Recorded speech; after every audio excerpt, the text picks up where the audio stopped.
Hello, my name is Alex Bachman. This is my checkpoint recording for Checkpoint 1 in Foundations of Computer Science. I'm going to talk about tasks 1 through 10 and show my code alongside that. So task number 1 is decide on a data type to represent alphabets and characters. Let's take a look at that. Alright, so first is my characters class. It's pretty straightforward. The main thing you need to know about my character class is that it takes in a string. It's just called character value, and that is the look-see of my character. Yep. My alphabet class is essentially a vector of those characters, and I can insert characters at any given time, get it, print the vector, and I've got Lexi. So decide on a data type to represent strings. I've got a class, and that is also a vector of characters.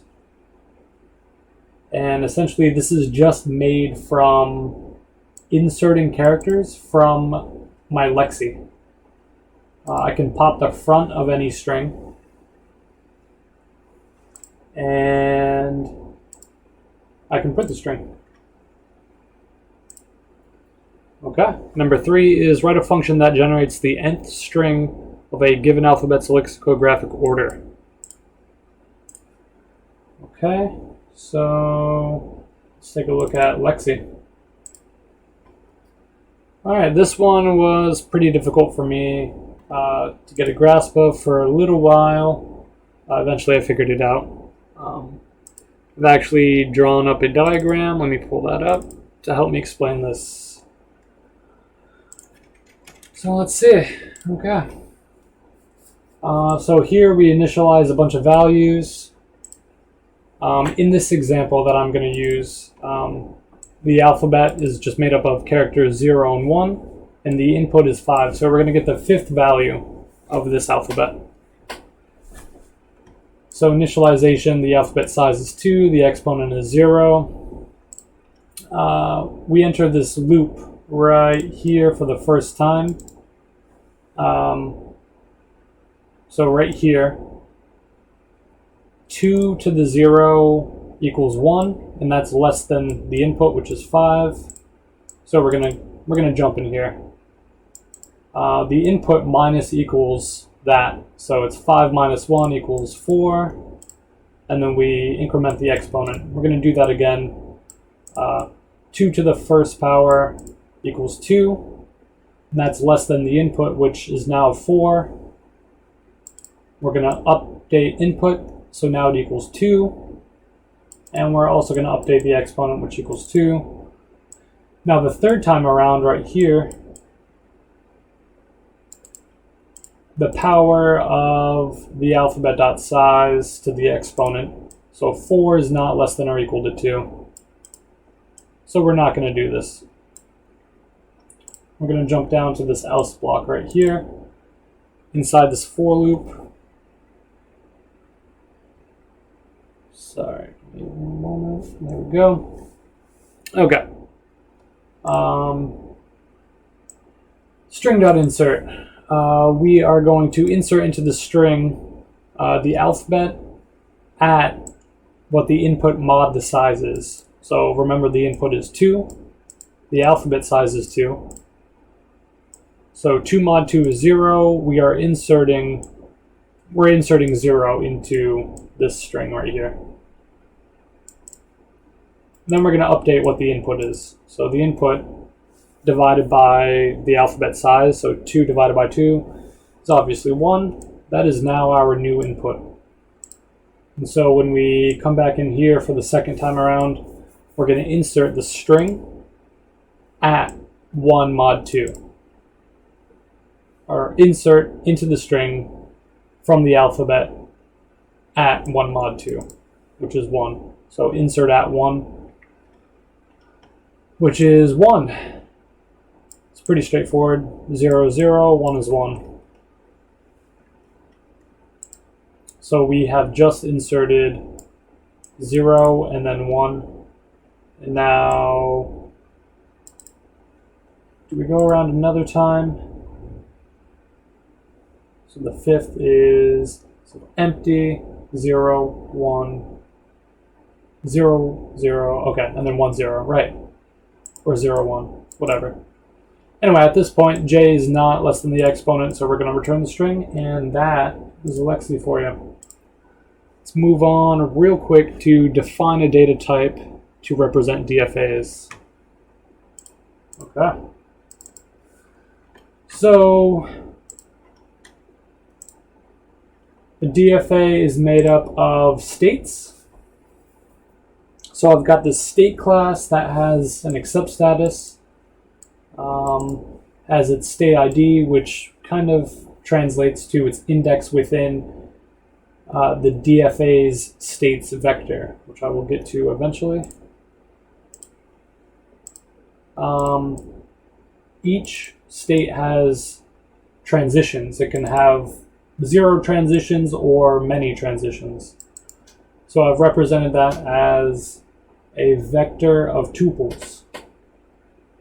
The reason why tuple is because a transition always needs an ID, a state ID to go to, and a value of what that transition is. So, let's say we're going Q0 to Q1, and that transition value is value A or something.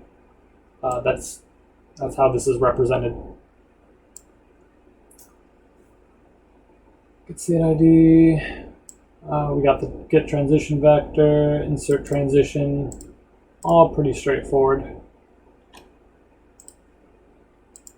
My DFA class has a current state, a start state. It has a states vector. This is what composes the whole DFA, essentially. We have a trace vector used for tracing, printing the trace. Every DFA has its alphabet, and a DFA can have an input to help it transition through the states. The input is what drives the DFA, essentially. So get current state, get input, get trace, task 7, let's see, insert states vector. Run DFA. This is the logic of the DFA. This is how it uses the input to drive the DFA and to go through the transitions and everything. Let's take a look at that.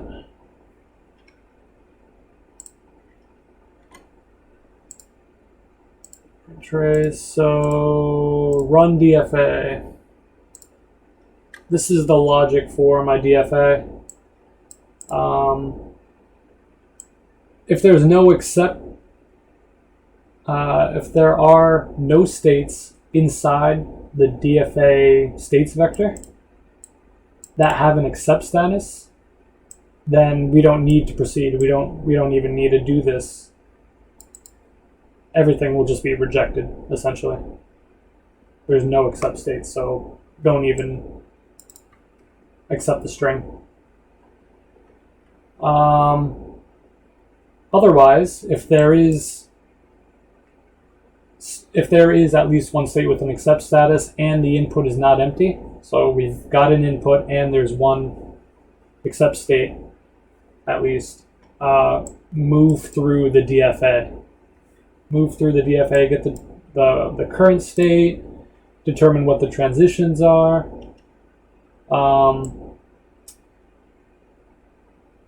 If we see an input that matches a state's possible transition, then we can move and update what the current state is.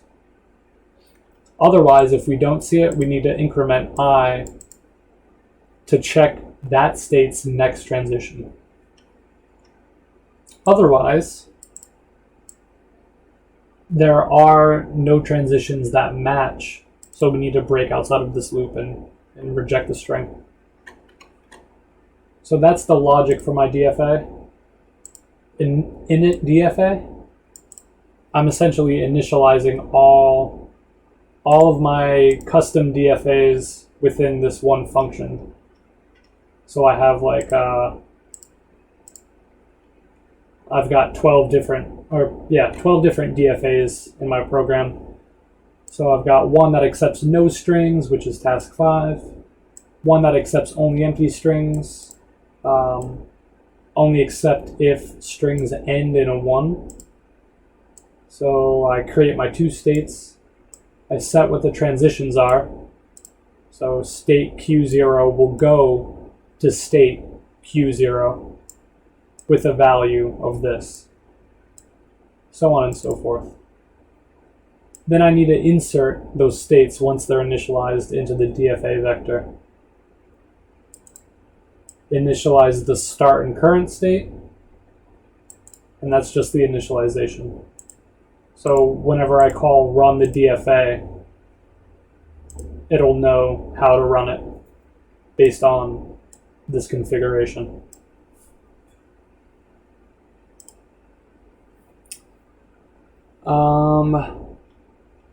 Let's go to, so write a dozen example DFAs. I've shown that.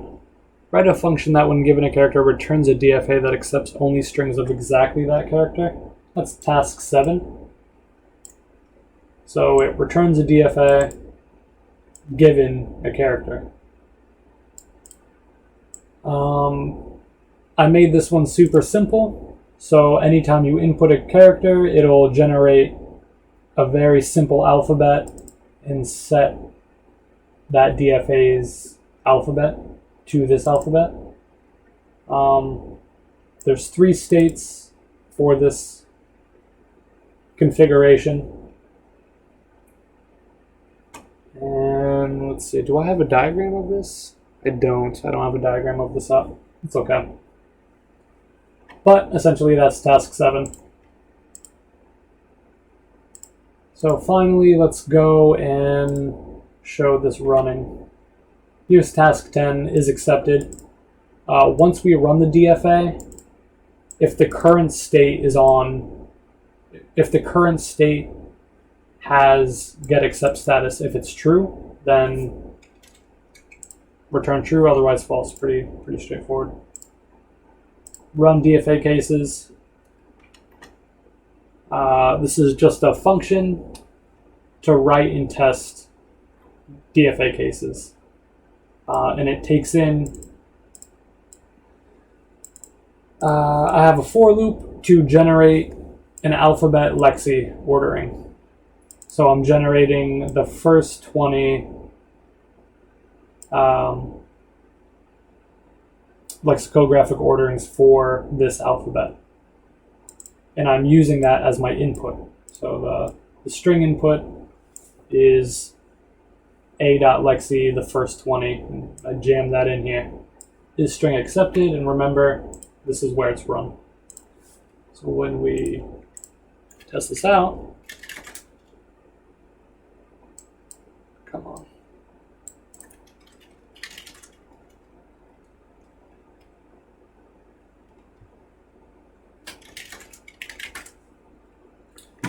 There we go. So for example, we can go to let's see, case 3, except only if string ends with a 1. So here's the alphabet and everything. We're going to init DFA 3. Let's go to DFA 3. Case 3, only accept if strings end in a 1. This is what it looks like. And here it is.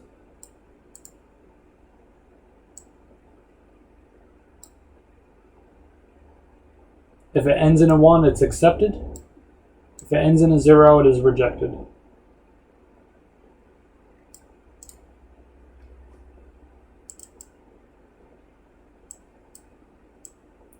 This is a diagram of that, even though it's in the book. Here it is. So for example, 110 is rejected. So 110 reject. But 111 is 111 accept. Great. Let's do one more. We can try 1.12, book figure 1.12, which is case 8.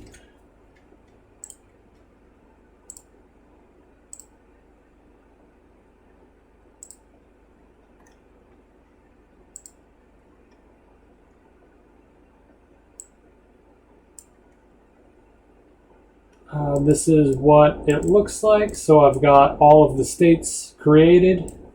That corresponds to these. Looks like a lot, kind of is a lot, but I've created all the transitions and set the transitions. And then I insert the vector, insert all of the states into the DFA vector and initialize the start and current state. So that's what this looks like. So book figure 1.12, let's say we get all A's, it's accepted because it just goes A and then all A's and is accepted. Let's do BAB. So it goes to B, A, and then B, and it is accepted. So there we go. And I'm sure you've noticed, but here are transitions, the trace of the transitions. So it goes from Q0 to Q2. I've called this Q2, so Q0 to Q2, Q2 to Q4, Q2 to Q4, and then Q4 back to Q2. And therefore it's accepted. And I actually have 12 of these DFAs.